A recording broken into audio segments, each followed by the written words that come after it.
আসসালামু আলাইকুম। এখানে আমি লাউ শাক নিয়ে নিয়েছি আর নিয়ে নিয়েছি আলু, সাথে বেশ কিছু কাঁচামরিচ দিয়ে দিয়েছি, রসুন কুচি পরিমাণ মতো, আর সাথে দিয়ে দিচ্ছি একটু পেঁয়াজ।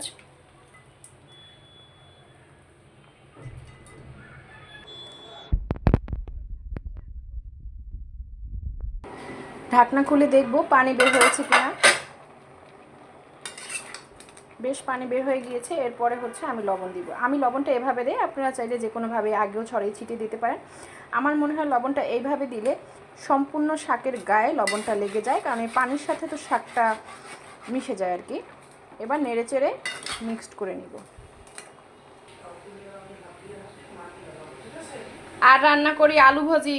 আলু ভাজি খাইবে মা প্লিজ, আলু ভাজি খাবো মা প্লিজ। আলু ভাজি ইচ্ছা করে না। পরশুদিন মুরগি রান্না করছি, 3 দিন পরে কালকে শেষ হয়েছে। এরপরে মুরগি রান্না করলে মুরগির ই করবো, 3টে ভাগ করবো, ভাগ করিয়া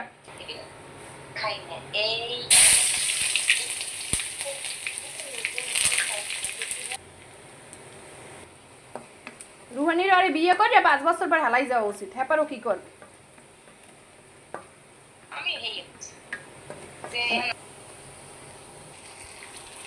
না ও তো পরিচিত বড় পড়াশোনা চায় ও তাই কাগজের সঙ্গে দিয়ে ওই দেখা চলবে আমি